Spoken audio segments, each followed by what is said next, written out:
In case you missed it, here's a Sports Animal Rewind.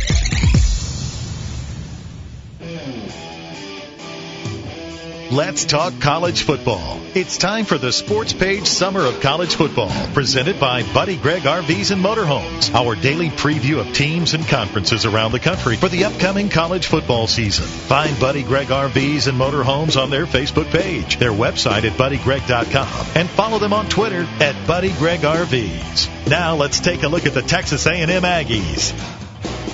To help us preview Texas A&M, we bring in from Gig'em 247, the 24/7 team site for Texas A&M on the 24/7 Sports Network.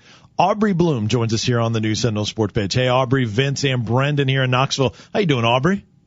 Doing pretty good. How are you guys today? We're good. Appreciate the time, Aubrey. I guess we got to start with the police blotter right out of the gate. And a couple players just arrested, DeShazer Everett and Floyd Raven. Tell us about that arrest and their importance to this team. Yeah, it wouldn't be a summer covering an SEC team unless someone got arrested. But they, right now we don't know a whole lot of the details as far as what's actually true and what's just being alleged. But if either one of them were taken off the team, it would be a huge blow for A&M. Especially DeShazer Everett. He was a starting corner and really A&M's best player in the secondary last year. And then Floyd Raven moved to safety this spring, and everybody was expecting a big year out of him this fall. Both of those guys are starters. Neither one of them really has a proven backup. And so both would be major blows to A&M's defense, which is already going to be kind of a suspect unit overall. Outside of Johnny Football, which we'll get to in a minute, what else in terms of attrition, in terms of off-season arrest, what else has happened for A&M in the off-season, Johnny Football aside? Well, I think the big questions are Kirby Ennis, who missed the spring. He was suspended and was arrested last year. And there hasn't been an official statement on if he has any upcoming penalties. He's a nose tackle, or really interior defensive lineman that's going to be big for A&M. In fact, I'd say other than Manziel, he's probably the second most valuable player on next year's team. Then on the defensive side, you have a defensive end who missed the spring because he was injured, Julian Ovioha, who there also hasn't been a statement on whether or not he's clear this fall. Also, linebacker Michael Richardson sounds like he's not back this fall because of a back injury that he suffered late in the year. So coming into fall camp, it's going to be pretty interesting to see who's actually on the field for the Aggies. Especially on the defensive side of the ball. And correct me if I'm wrong, doesn't that kind of fly in the face of what happened last year? I mean, for all intents and purposes, in comparison to other teams, it seemed like A&M kind of got through the season pretty much unscathed and just had a lot of good luck in the injury front and things like that. They did. It's for sure last year. That definitely helped, especially with the fact that they had to play 12 straight weeks. To not have any real big-time injuries like they did. It was pretty impressive. So maybe the karma train might be coming back around on the Aggies this year, but we'll see. There's still a few weeks before camp starts, and you never really know with these situations what the actual punishment's going to be until they announce it. So they may all play, and they may be down a couple guys, and we'll see in the first week of August.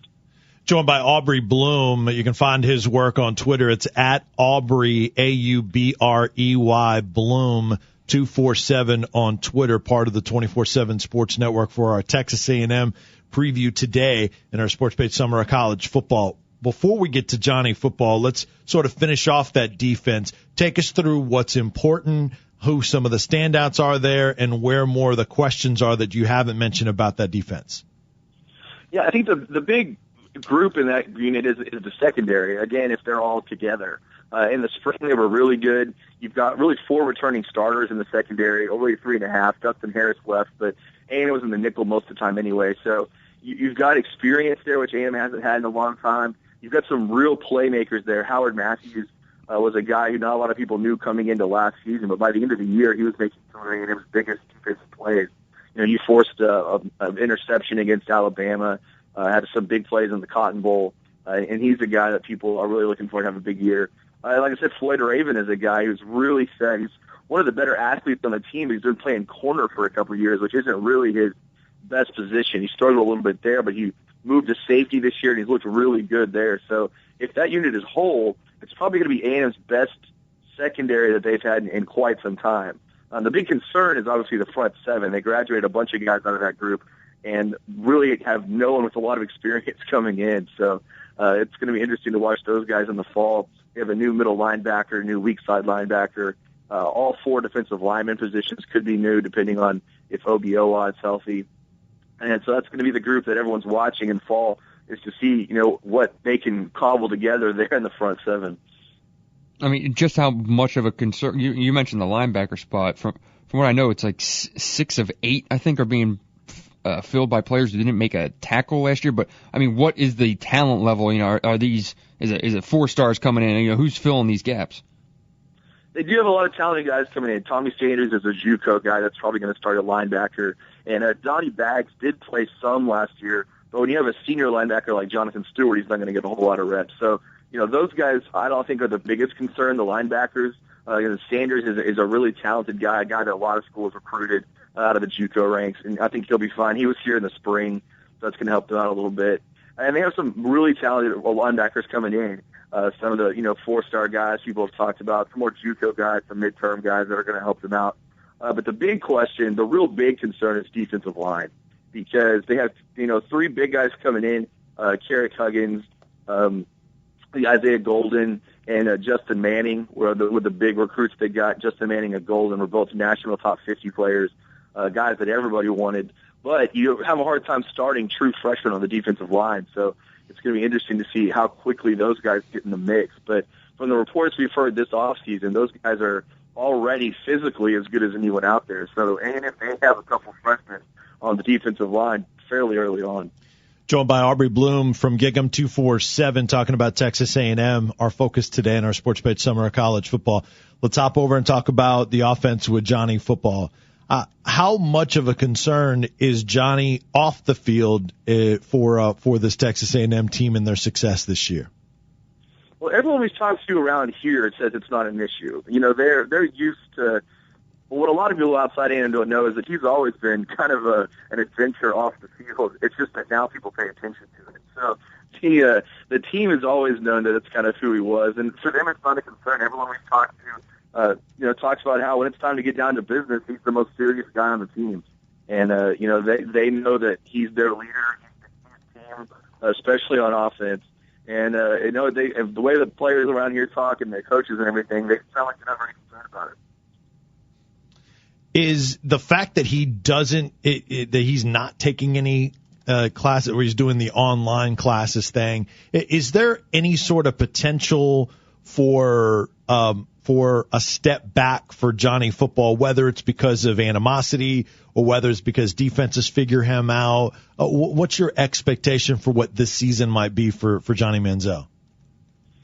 Yeah, I think there's always the possibility, and I think he's taking classes back on campus again in the second summer session in this fall, so okay. He will be around the students a little bit more than he was in the spring. But I think that the biggest issue for him is how much better can he get as a pocket passer, and because that's one thing we saw sometimes last year, but not consistently.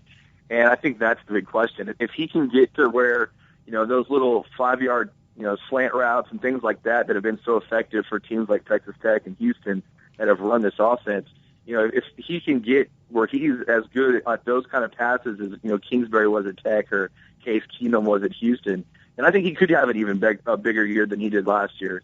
I don't think you're going to see him running for 1,400 yards. I do think he'll run quite a bit, but I don't think he'll run for quite that much again. But I think his passing numbers will be up, and I think that's the big thing for A&M. Yeah, with the major losses on the offensive line and kind of how much of a wild card, you mentioned him as a pocket passer, with how much of a wild card he is there, and you needing an experienced line to be able to kind of feel where he's going and what he's doing. It's obviously happening behind him. With the major losses, how much is his kind of freewheeling style, ability to create things like that, is that a concern that it might need to be toned down or changed in any way? Yeah, I don't think so. Really the offensive line did lose a big piece in Luke Jokel, but you replace him with a big piece in Jake Matthews. They're going to move him over to the left side. And then the guy that's going to be playing right tackle, Cedric Abuli, started all of last season at guard. So they do have guys that have experience, especially the tackles. There's going to be some youth on the interior line, but those guys don't have to worry quite as much about him dancing around back there. But, that's one thing Kevin Sumlin has talked a lot about lately is that they did have the offensive line group together for the entire spring, the group that looks like they're going to be starting this fall. And those guys have had a chance to work with him on how he is. Certainly understanding the way that Johnny Manziel plays is important because, he's a little bit of all over the mat back there. But they're comfortable with it. And I haven't heard anything like that. Again, I think for his own draft stock, he needs to stay in the pocket a little more. But at the same time, he'll be who he is also. Aubrey, talk about Cameron Clare, former Tennessee Volunteer, what you've seen from him and what his teammates are saying about him, and Kevin Sumlin as well. Man, that guy's huge. That was my first response when I saw him on the practice field. I walked out there for the first day of spring practice, and I turned to one of the other guys that works for a newspaper up here, and I said, "Why does that guy have on an eligible number? That's like the biggest tight end I've ever seen." But he's a guy that's got great feet for a guy his size and pretty good hands. The Aggie coaches are really looking forward to after he works out this summer in the strength and conditioning program and loses a little bit of weight, exactly what he can do in this offense. But in the spring, he was already a factor in the running game. He's real good out of the backfield, which is something that this offense uses quite a bit. And I think you're going to see him. His biggest impact is probably going to be near the goal line. I think he's a guy that can make blocks in and out of the backfield, kind of in a hybrid sort of fullback tight end role like we've seen a lot of these teams do. And but he's a guy that teammates are really excited about. They've said he's one of the better athletes on the team, which is pretty high praise for a team that has Mike Evans and a couple of those guys on it. But yeah, he's a guy that the coaches are really excited to get out there this fall. Does he start at tight end game one, do you think? I think so. The Aggies have another tight end, Nehemiah Hicks, but I think Clear by this fall should be at least on par with Hicks, and he's a little more athletic. He's a little bit bigger. So I think he probably will be the starter this fall. And I guess just if we talk a little bit more about, in terms of Manziel, obviously the big conversation is that teams had a year, saw him, defensive coordinators kind of will have a better idea of game plan, and that's kind of an ongoing conversation. Is that anything that they adjust for, or is it, the product is the product, and you got to go stop it? Yeah, I think that's kind of I think you kind of hit it on the head there. I think at some point you can scheme and plan all you want, but I don't know how you're going to stop it. Especially if he's playing as well as he did, like in the Cotton Bowl. If he's throwing the ball that well, I don't know how you stop it unless you just have the people. Like if you're in Alabama, if you have the people to line up across the field and man-to-man everybody, then I think you've got a pretty good chance. But for a lot of the teams with middle-of-the-road defensive talent, I don't think it's as easy as just watching a year of film and seeing what you can do. I think the big issue this year, the biggest concern for A&M's offense, is replacing the wide receivers they had, because to be able to play with Manziel, especially at wide receiver, it takes a little bit of experience to be able to know when he might throw it or when he might run it or when he might change his mind while he's in the middle of running it. I think is something that those guys are going to have to get used to, and that might be a concern early in the season. We'll talk about that group of receivers. If you think Ricky Seals Jones has a chance, one of the top recruits that came into this class, if he has a chance to get in some playing time, and then also hit on the running backs if he could. Yeah, I think Seals Jones is going to have a good chance.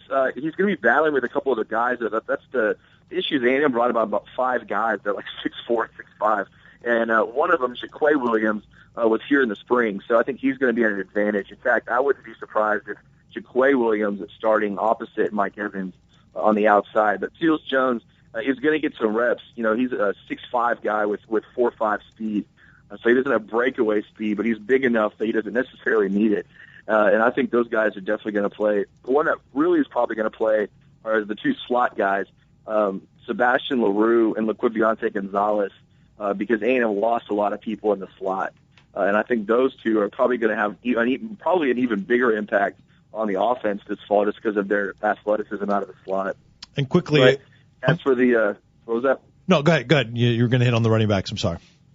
Right, yeah. As for the running backs, I think that's one thing that A&M fans are really excited about is Trey Williams played some last year and showed some flashes, and Ben Molina is just a workhorse back there. But the one that people are excited around here about, and they're really excited to see him in a game, is Brandon Williams, the transfer from Oklahoma, because they had him on campus last year, and there was some talk in fall camp last year that he might be the best running back on the team as far as how he's suited for this offense.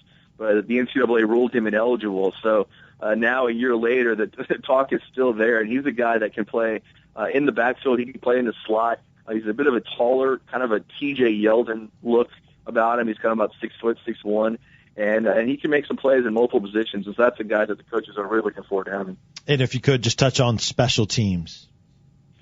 Right, that's going to be the adventure. A&M has to replace a punter that was actually pretty good last year. Ryan Epperson would have been in the top 15 of punters in the nation in punting average, but he didn't have enough punts to qualify because A&M didn't punt the ball very often. But he they're going to replace him. And then Taylor Bertolette was a redshirt freshman kicker that really struggled last year, and I think that's a huge concern for A&M coming into the fall. Is exactly how good Bertolette's going to be, because, like I said, he struggled pretty bad last year and almost cost him a couple of games. So I think that's one area they're really concerned. They don't really have anyone to come in and replace him. He's going to be the guy again, probably. It's going to be interesting to see how he handles the pressure early on. And what'd you see at a Bertolette? I mean, just looking at the number, 7 missed PATs, 6 field goals missed under, looks like 40 yards as a freshman, like you mentioned, and I believe missed a couple in that LSU game. I mean, how did he look in spring? And what's the psyche? I mean, obviously he must be getting drilled in terms of the pressure on him going into next year.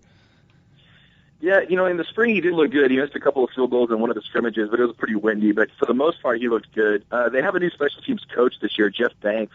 Has come in from a UTEP, and he's a guy that was a kicker in college or punter in college, and has really worked with Bertolette on his mental toughness on how he approaches the game. And I think that's going to pay dividends a little bit, is having a guy that actually had experience as a college kicker as his position coach.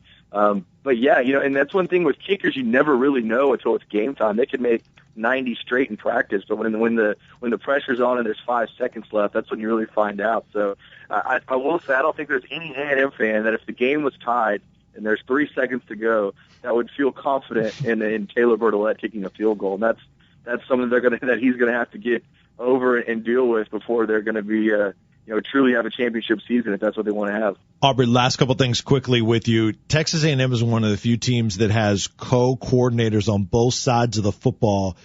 How does that work? Is there one guy that handles all the play calling on offense and on defense, and how do they end up working that out? Well, Snyder is really the defensive coordinator. They do have a co-defensive coordinator, but really Snyder's the one that's calling all the defenses. And then on offense, it's kind of the way that this offense works is kind of different. Manziel has a lot of freedom to check in and out of plays. And so they kind of have a run game coordinator and a passing game coordinator. But Clarence McKinney, who was the running backs coach last year, is kind of the end-all of the offensive play calling. He's the one that makes the final decisions. Interesting. And talk about the schedule, which looks pretty favorable in a lot of ways for A&M.